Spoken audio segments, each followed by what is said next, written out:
Good morning, everyone. Thanks for joining us. I'm Allison Dollar, executive producer and co-founder of the Space Tourism Conference. This is our first in the series of our webinars that are leading up to the Space Tourism Conference, which some of you may know we have moved to next year, April 28th, 2001, here in Los Angeles. So this series is called Celebrating the Space Tourism Decade, which we think has been kicked off in admirable fashion. And we'll hear from one of the leaders in the field, Jane Poynter from Space Perspectives. First, we're going to have an overview from my friend and colleague, John Spencer, who, as you know, is a pioneer in the space tourism space. So John, go ahead and take it away. Everybody, please make sure you mute your camera and your audio.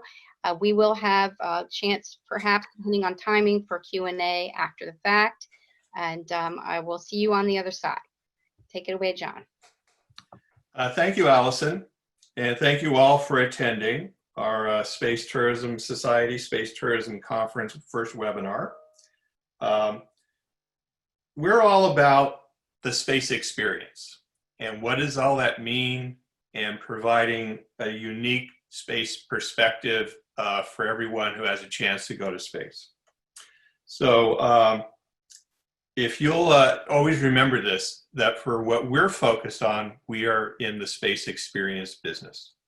Next, please. If you'll take a second and please read through these key points.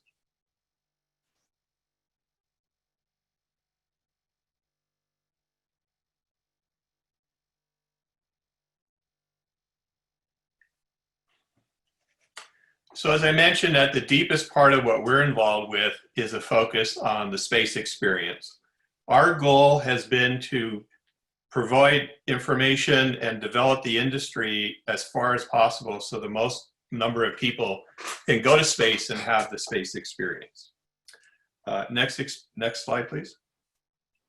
Now, since the early 80s, we've actually modeled the space tourism industry after the cruise line industry. It's an excellent model. You notice a lot of our material has a nautical theme to it.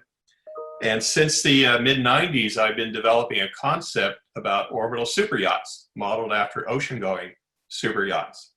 I've always liked to use Earth-based industries and morph them into operations in space.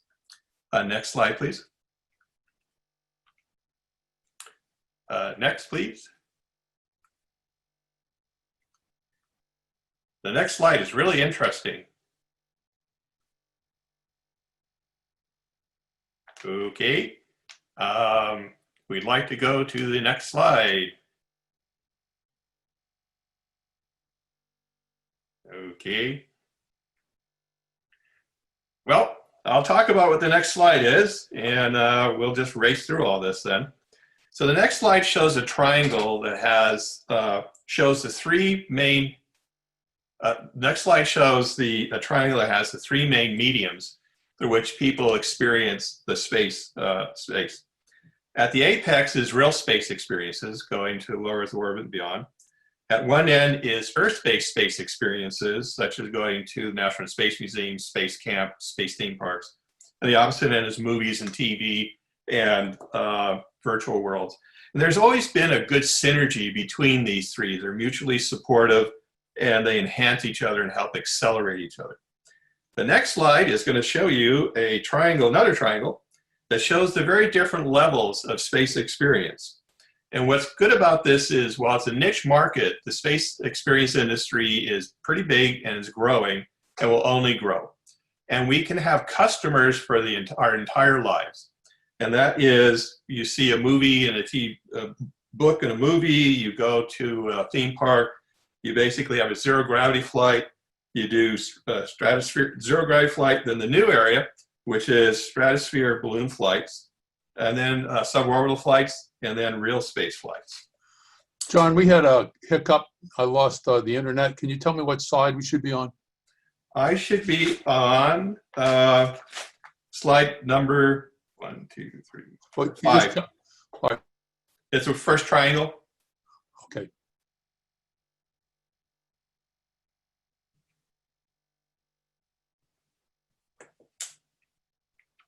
Okay. I explained that so we can go to the next slide. So this industry has legs to it. Again, you can have a customer for life, and as they become more affluent, they can have more real space experiences all the way up to leading to actually going into space. And this is great.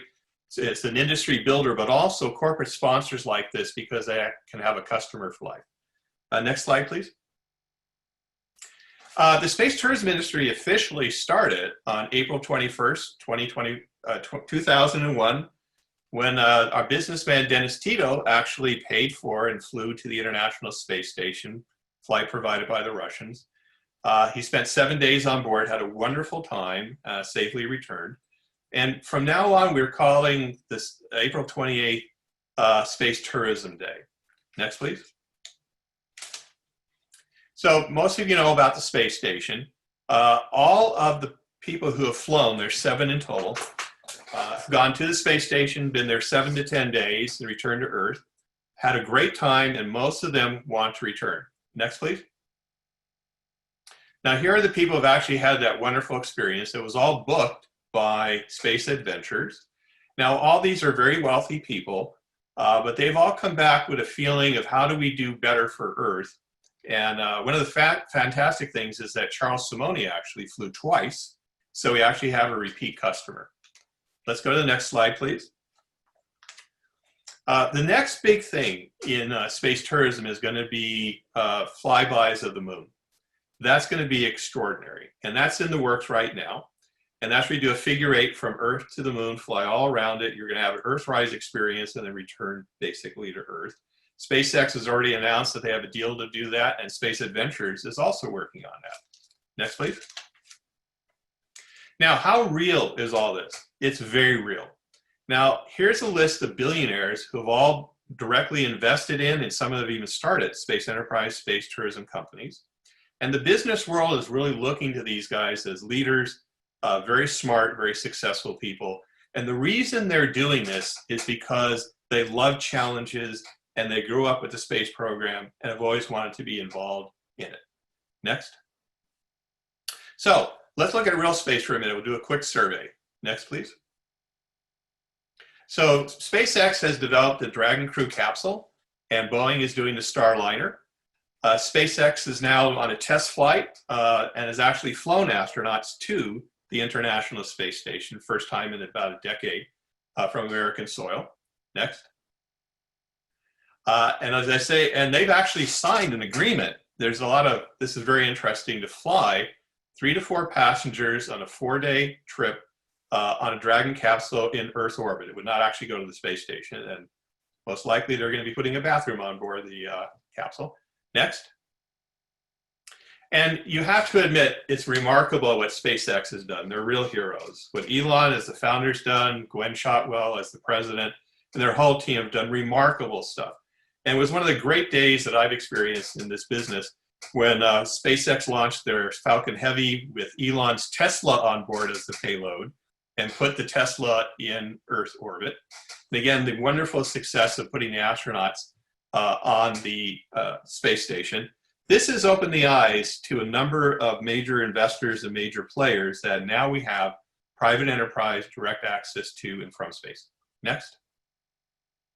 Blue Origin, founded by Jeff Bezos, richest fellow in the world, is doing some remarkable things as well. They're planning suborbital flights, orbital flights, lunar missions. You see they've actually developed their own lunar lander, which Bezos premiered a while ago. It's twice the size almost as the Apollo landers. So he has some fantastic plans. Next.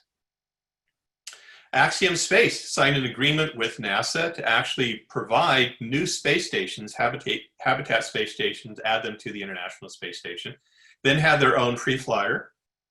Bigelow Aerospace already has a man-rated inflatable module, that's the future of space development, inflatable structures, attached to the International Space Station, and plans to have their own free flyer space station. Next. Virgin Galactic is planning suborbital flights, and they're real heroes because they started this effort in 2004 after the winning of the Ansari X Prize and brought a lot of attention to the fact that there will be, in fact, private citizens flying to the edge of space and eventually to space. And then we have Space Perspective, who started a whole new realm of space experiences with balloon flights to the stratosphere. And we'll talk about that with Jane in a few minutes. Next. Now, Earth space simulation and attractions. Next. So take a second look at this, please. This is really remarkable. So almost as many people visit the Universal Studios 2 theme parks, which has almost 20 million people. Almost as many people go to space attractions and shows, and many, many more visitor center, science centers and so forth. 8 million people a year to National Space Museum. Next. The Kennedy Space Center has over 1.5 million visitors. There's a proposed Mars World Las Vegas project, which would have about 7 million annual visitors. I happen to know the creator and designer of this project extremely well. Next.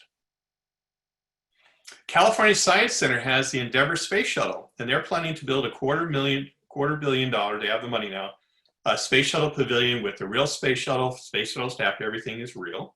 And they get about 2.4 million visitors. That will go up dramatically.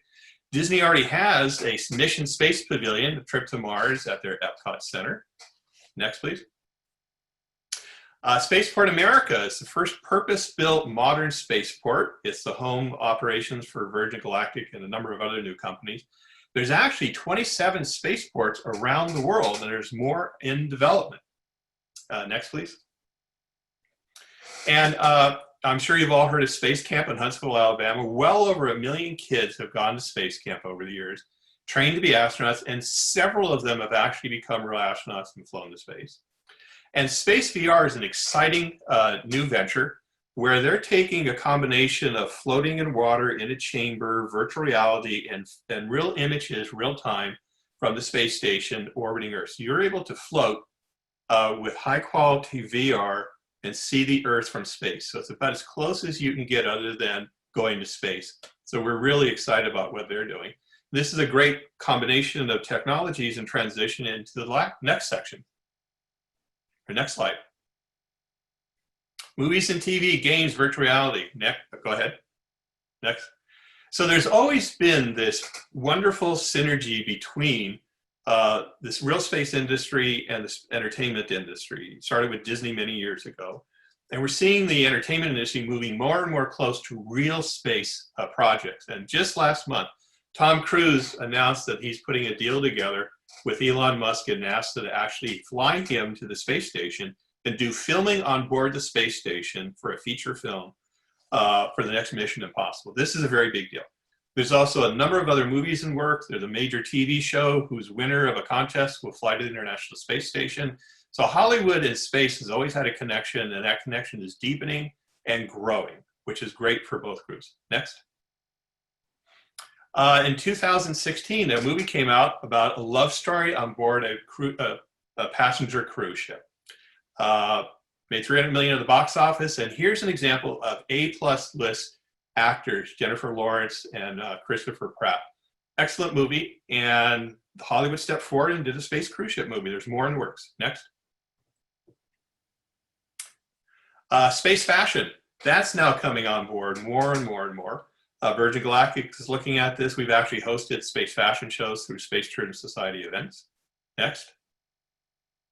And then there's this explosion of art and space music and space food. So all the creative areas are now directly getting involved in space and bringing their ideas to the table and enhancing the quality and uniqueness of the space experience.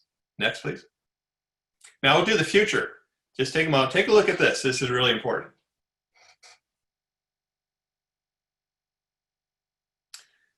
And remember, we're involved in very futuristic oriented projects, and space people don't think of themselves as futurists, but we basically are. Next. So here's my concept and design for a real orbital super yacht. It would have 10 passengers, 6 human crew members, be assembled in space. Next, please. And this is modeled after ocean-going super and mega yachts. There's 4 mega yachts on the oceans right now, each of which cost $1 billion. So I believe Destiny would cost about $5 billion.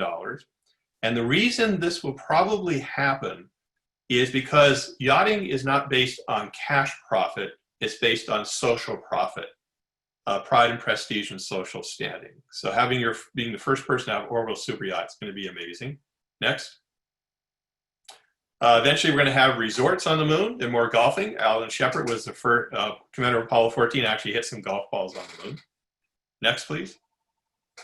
Red Bull, other groups are looking into sports in space. That's going to complement space tourism and, in fact, enhance the numbers of people going to space. Next. So I believe this very intensely. The best way to predict the future is to invent it. It's all about passion and ideas and persistence and never giving up. And remember, everything I just showed you about real space did not exist 20 years ago. So imagine where we're going to be 20 years from now. And that's the core theme of our Space Tourism Conference next. April of next year will be the 20th anniversary of Dennis Tito's flight, 25th anniversary since the Space Tourism Society was founded. We'll be here in Los Angeles. And you can get your tickets now. So the next slide. So I'm very happy to introduce our guest, Jane Poynter, founder and CEO of Space Perspective. And what I want to do is actually introduce Jane with her background. Then we're going to see a short video, and then have some questions and dialogue with Jane. So Jane is the founder and co-CEO and chief experience officer of Space Perspective Company.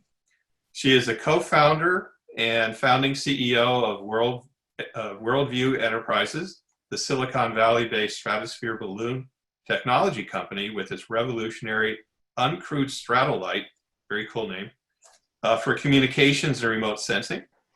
Formerly chairman, co-founder, and president, Paragon Space Development Corporation, the human life support systems company with technologies on most human spacecraft. It holds a patent for self-sustaining habitats flown on the Space Shuttle, Mir Space Station, and the International Space Station. Jane was a member of the Biosphere 2 in the early 90s, design team and member of the original crew who lived for 2 years inside the sealed self-sustaining habitat. It was the most advanced prototype space base ever built and operated. Her TED Talk on the project is seen over a million times, and she is the author of the book, The Human Experiment, 2 years and 20 minutes inside Biosphere 2. So let's take a look at this video, and then we'll talk with Jane.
Hi, Jane. John, hello. Hello. How are you? This is Very, great. very good. Very good. That was some cool stuff you were talking about. Well, it's cool being involved in space. It's been an exciting, challenging, scary career, and I know you've done the same. You and Tabor are just extraordinary pioneers, risk takers, and successful people, and really novel, important stuff that's really going to benefit. Keep going. I want to hear it all day. Oh, okay. Yeah, thank you. That's kind. But this is actually being recorded, so you could play it again and again and again. But you guys have really stepped up and done some remarkable things. I remember Biosphere 2 very vividly. I remember all the other projects that you've been involved in. And I think, and thank you for creating Space Perspective. It's a whole new realm of space experience. First time someone's created something brand new in that arena. an extraordinary one where many, many more people will be able to experience it. And we actually had to change our chart, our triangle chart, and add the stratosphere to it. So it's just great. And what I want to do is just start off by asking for you to just jump in there and talk about space perspective and why you guys started it and what are your plans for it. Ooh, that's a big chunk there. Okay, so hang on a minute. I'm just making notes so I remember all the questions you asked in that one question. So space perspective. So as you saw from the video, we are using balloons to take a pressurized capsule up to the edge of space so that we can give people that incredible view of Earth in space that astronauts talk about, the overview effect and all of that. And the reason that we went to balloons is because we want to make this as accessible as possible. So, we're taking an incredibly gentle flight, launching from the Kennedy Space Center. It'll be very gentle. You'll go up for about 2 hours until you reach 20 miles up, which is above 99% of the atmosphere, where the sky will be black. You'll see the curvature of the Earth, the thin blue line, the whole bit. Be up there for a couple of hours and then gently come back down on the balloon. You'll splash down in the ocean. Everything will be collected on a boat and brought ashore. And that's our spaceship Neptune. 8 passengers, a crew member, the backup crew, the co-pilot on the ground. We're super excited about this way of taking people. As I said a minute ago, we think it's going to be super accessible. And sort of the big why for the company, aside from the fact that this is just an enormous business opportunity, we can talk about that in a minute if you like, the whole market study that we did. But the sort of the soul of the company is really about giving as many people as possible this experience of seeing Earth in space, the overview effect and all of that. And then, when you speak to astronauts about this experience, it's so powerful, that it's in many ways life-changing. And when Tabor and I were in the biosphere, we had sort of a similar experience, but from a very different vantage point, right? When we were in the biosphere, we were sort of embedded in our biosphere, and it was this really visceral experience of being part of our biosphere. And, I'd breathe out and my CO2 would become these sweet potatoes that we were eating, and they were providing my oxygen and my food, and we were turning orange because we were eating so many sweet potatoes. So we were visibly becoming part sweet potatoes. So there was this incredible interaction with our biosphere, and we could see, the edges of it, and we knew the scale of it intimately. And so all of that translated into this incredible connection to our planet. And that's the same experience that astronauts talk about. They look at our planet from the outside in and get this incredible connection and sort of have this visceral understanding that we're all this single human family on this planet. So in a sense, that's sort of the raison d'être, the why are we doing this? It's in large measure because of that. You mentioned a market study. We're so into our space world that it's critical, and you did this, to step out, to have outside people give us a perspective on what the real world is from a marketing business standpoint and so forth. So could you please talk about that market study and how that guided you in your next steps in planning? So it was actually a gating function for us. Tabor and I took it where, we finished Worldview, we finished getting the Stratolite up and running and the technology and getting the market going. And so we brought in growth management doing a fab job. So we stepped out and had the opportunity to really rethink all our presuppositions about how to take people to space. And so one of the very first things we did was go to a global marketing company whose name you would recognize, but I can't say who it is under NDA. And we didn't go to their space group. We went to their travel group and we said, what do you think? We really did, as you said, we've all been kicking around this industry so long and, we've all been drinking the same Kool-Aid, and of course there were studies done, some years ago, but they're also a bit long in the tooth now. So we had them do the study, and lo and behold, they came back, and first they said, wow, this is a ginormous market. They looked at the total addressable market, which is huge, and frankly, very in alignment with Virgin Galactic's statement about the total addressable market that they made in their IPO docs, but gotten at sort of similar numbers by a very different group. So that's great. So we're talking $250 to $500 billion total addressable market, which is very nice. So then we were also saying, okay, this is awesome. Now tell us about who we think, who's going to fly to space. I think all have in mind who's going to go first. It's the people like us who are totally excited about going to space and have always dreamt of going to space. And then who? Well, it's the people that go to the Antarctic, go on these amazing safaris and things like that, but we've kind of been there. We've been all around the planet, and so in many ways space becomes the new destination.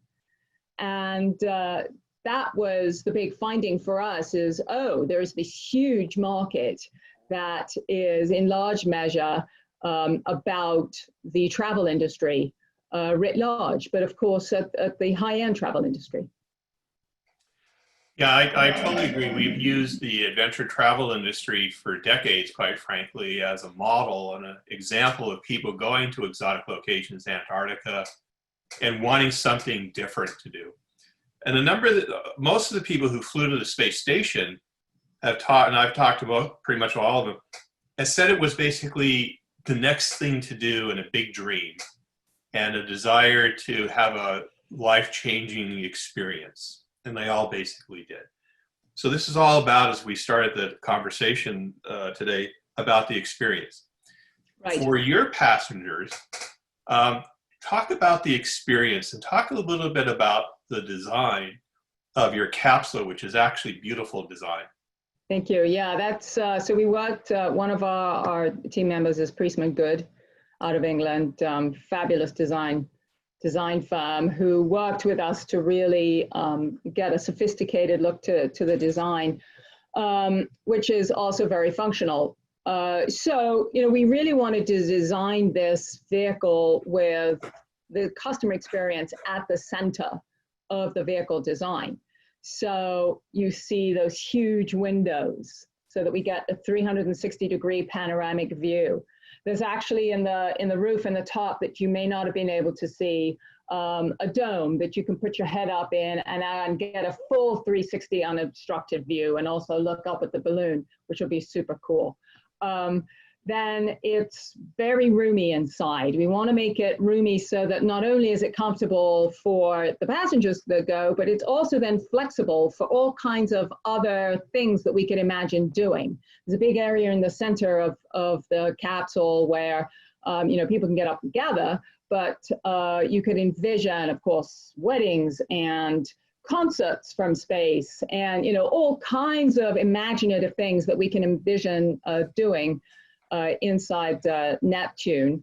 Then that pointy bottom is about attenuating the splashdown so that it comes down gently into the water. So we really have in mind the gentle rise to absorb this incredible view of our planet all the way through the curation of this experience. How long would be a typical flight, and can you extend the flight? For example, can people have an overnight experience in the stratosphere? Yeah, so the initial flight is going to be approximately 6 hours long. So, these balloons are completely different to rocket flight in just about every imaginable way. One of which is that you go to the edge of space at 12 miles an hour. So you're essentially going at moderate cycling speed to space, which is really sort of a radical notion. So that means it takes you about 2 hours to get up to the edge of space. And then we're going to be up there for about 2 hours and then 2 hours getting down. So the whole flight is about 6 hours long. Certainly, we can envision in the future being able to have overnight flights. We can envision, I was just talking this morning with somebody, oh, can you put a platform on the outside so somebody can stand on the outside? Yes, we're a ways from that, but that would be super cool, right? And we can envision, you know, doing longer flights itself. So the first flight will be more like 6 hours, but we can definitely envision having additional vehicles and ways of extending the flight pretty lengthily, if that's a word. Would it be possible for the balloon to circumnavigate the entire planet? Yeah. Wouldn't that be cool? That would be so cool. Yeah, so you can certainly think about it circumnavigating the planet. That might be a little while, but yes. How and you long? know Tabor, he's already thinking about how to do it, so. Oh, sure. One of the things when I first heard about your venture that I thought about was in the early 30s, the large airships that would cruise from Europe to the United States. Yes. And they were luxurious cruising. And they had these beautiful large windows that people could observe, and they loved it, particularly when we were lower Earth and people were waving to them. In your design, you have these 6 foot tall viewports. That's wonderful. Yeah, I mean, it's all about the view, right? So we want to make sure that, you know, standing, sitting, moving around, you really can see out.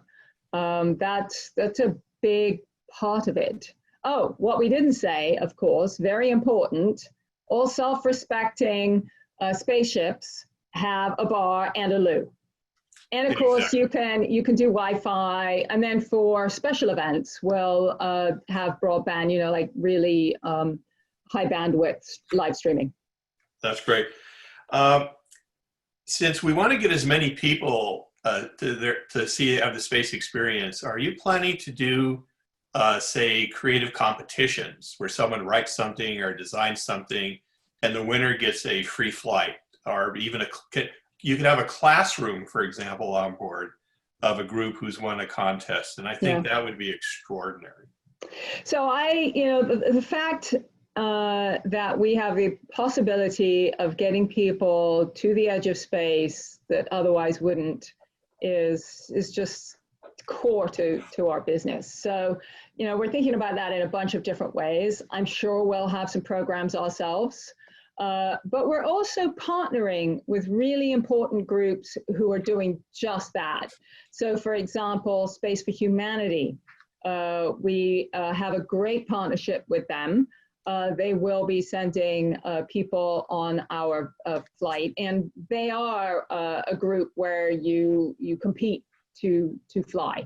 And it's, you know, people who are leaders in their communities and artists, and, you know, a whole variety of people who can really go and have this experience and then come back and transmit it to us in a whole slew of different ways that to date we really haven't had.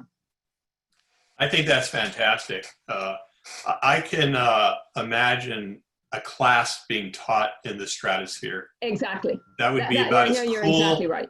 as cool as you can get. I mean, that's just like, oh, we had a class and we were in the stratosphere. I mean, yeah, so you can do it in the stratosphere, and then you can live stream that class all around the world.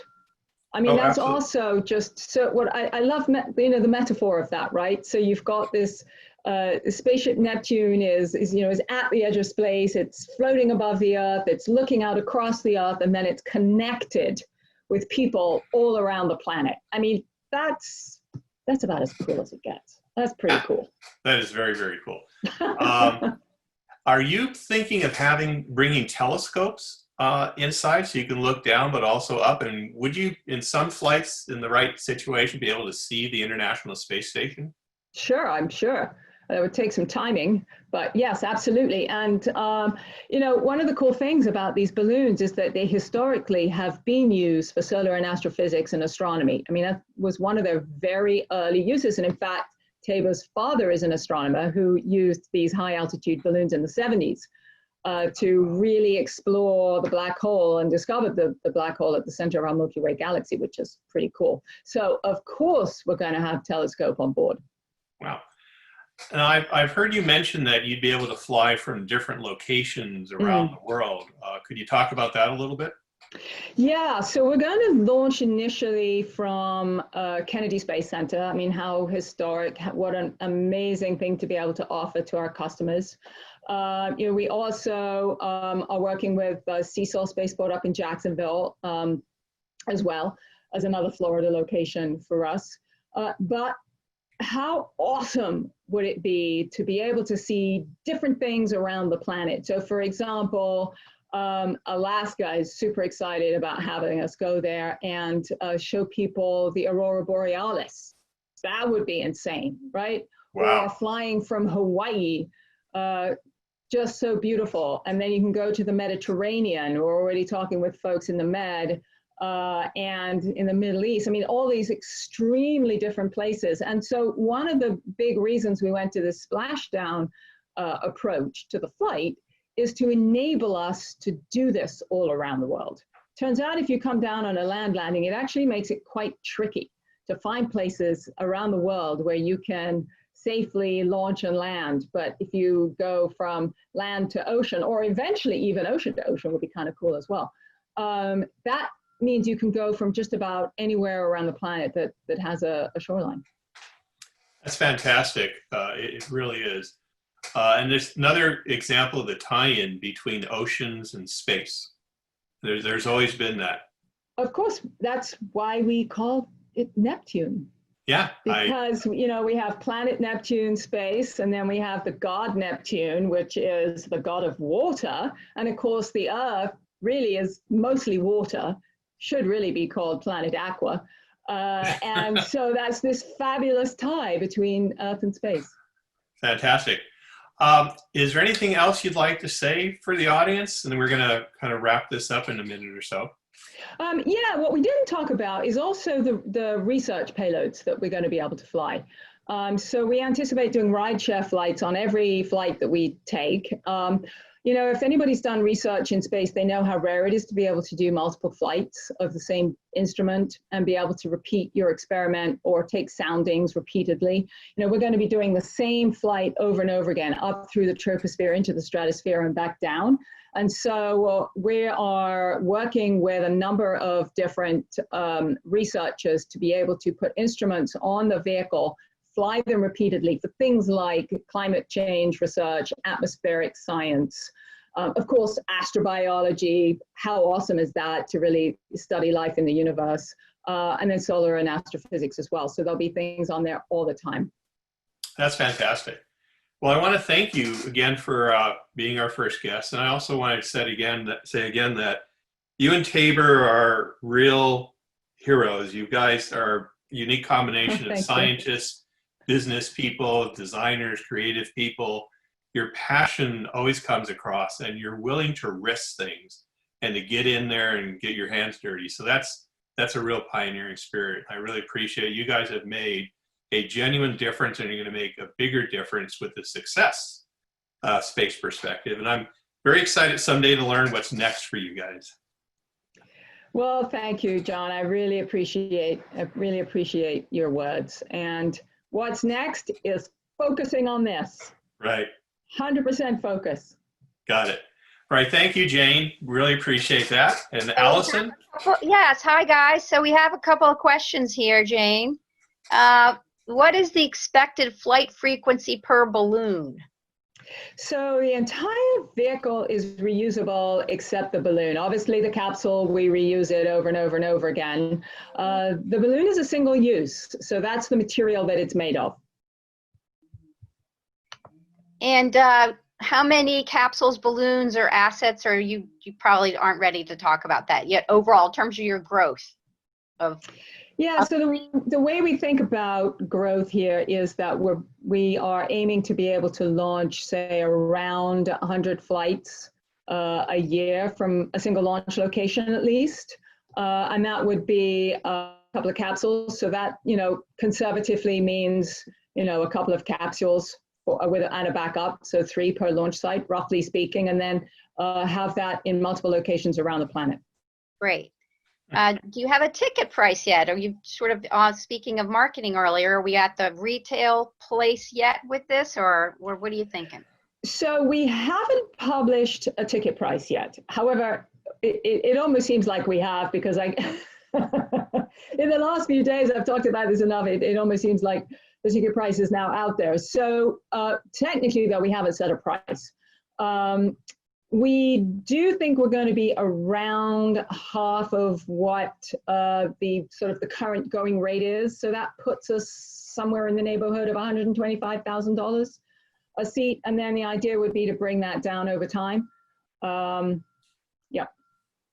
It sounds very reasonable to me. I actually think that this is going to be a huge hit, and in not small measure because of the gentle nature of the trip, as you described. I think personally, following this industry and coming from a media entertainment background, that aspect of the barrier to entry of people's fear is taken away when you know that you're not going to be in something scary. It's really amazing achievement, as John said. We do have a bunch of people here who want to come work for you, some of whom it seems that they have a master's in aerospace and some other great people. Can they find ways to do that through your website? Yes, exactly. Go to our website, careers page. There's a link to open positions. There you go. Okay, well, I'm going to come back on here and just wrap up. Hey, everybody. So wasn't that a fascinating, wonderful conversation? Jane, as John says, is such a hero, really. This is what we need. And it's going to be sea change. Speaking of mariners, this is a sea change, this particular company. I think it's been very, very interesting to see what happens.